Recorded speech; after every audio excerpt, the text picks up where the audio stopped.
UPPL long live! Govinda Basumatari long live!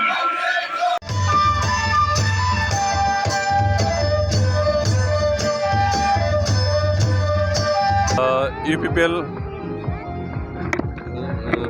गायसननाया 5 बोसोर जालांबाय आरो बे 5 बोसोरनि गेजेराव पार्टिया जथेस्थ खामानि मावदों ओमफ्राय जों सरकार गायसननाया दालागै 2.5 बोसोर जालांबाय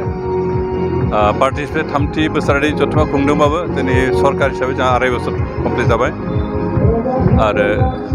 जों गोदान पार्टि हिसाबै जिखिनि आसा खालामदों बेखौ साबसिन खामानि मावनो हादों होनना जों सानो आरो मानोना थांनाय 2.5 बोसोर जों दुलाराय बिटिआर ओनसोलनि गासैबो बिथिङाव नोजोर होनानै खामानिखौ मावबाय थादों आरो रायजोफोरा जथेस्थ गोजोननाय मोन्दों जोंनि बयनिख्रुइबो साक्सेस होननानै बुङोब्ला बे जोंनि बिटिआर ओनसोलाव गोजोन थासारि लाबोनाय मानोना जों सरकार दानायनि सिगाङाव बिभिन्न जाति जनगोष्ठीनि गेजेराव खौसेथि गैयामोन गोरोबलायनाय गैयामोन मोनसे जाथिजों मोखांजों मोखां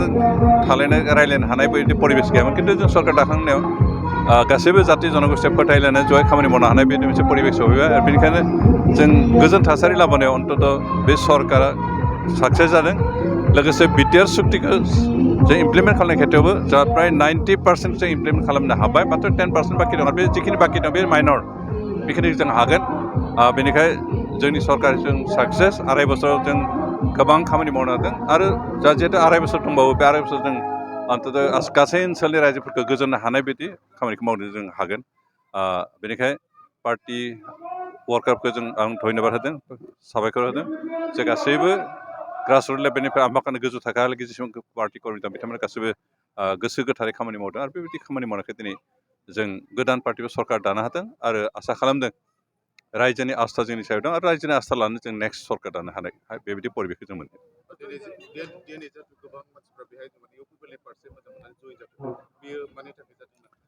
बेयो दानि जि सरकार आरो बे सरकारखौ जाय पार्टि सालायदों बिथांमोननि नीति आरो आदर्शखौ मोजां मोननाय आरो बे सरकार अन्तत UPPLनि नेतृत्व जि सरकार बे सरकार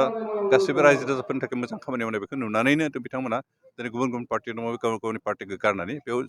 बाहागो लाफैदों बिनि सोद्रोमा जाफैदों आरो बेनो जोंनि साक्सेस बाथ्राफोरखौ फोरमायदों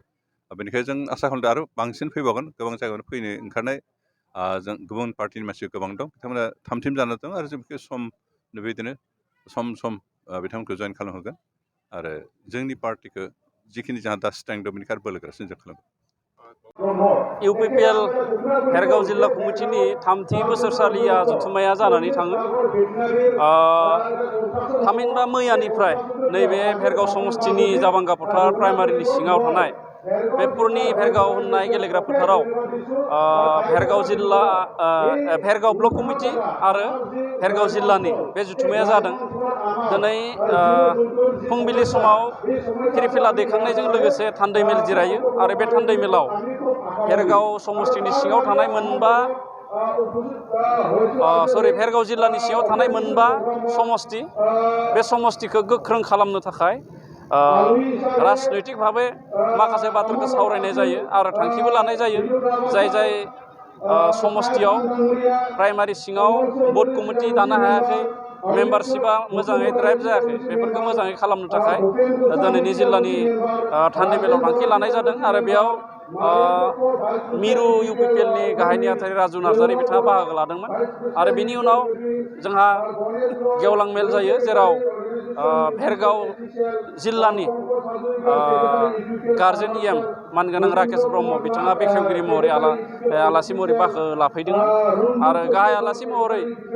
बिटिआरनि डिपुटि चिफ बिथां गबिन्द बसुमतारी बिथाङा बाहागो लाफैदों आरो गोजोनथाव बाथ्रा बे गेवलां मेलनि गेजेरजों जोंनि 30 नं भेरगाव समष्टिनि सिङाव थानाय गुबुन गुबुन प्राइमारिनिफ्राय 150सो गुबुन गुबुन दोलोनिफ्राय UPPL दोलाव जगदान जाफैदों बिथांमोना जोंनि UPPL दोलोनि खामानि मावनाय UPPL सरकारनि खामानि मावनाय गासैखौबो मोजां मोननानै बिथांमोना UPPLआव जगदान जाफैदों आरो बिथांमोनखौ जोङो गोख्रोङैनो बरायनानै लादों आरो दिनै बे गेवलां मेलाव 5,000निबो बांसिन सुबुङा बाहागो लाफैदों जुदिअ गोबां दिनैनि थारिखआव गोबां हाबा हुखा बायदिसिना बेस्थता दङ थेवब्लाबो 5,000निबो बांसिन रायजो राजाफ्रा बाहागो लादों। बेनि गेजेरजों जों बुंनो हायो भेरगाव जिल्लाया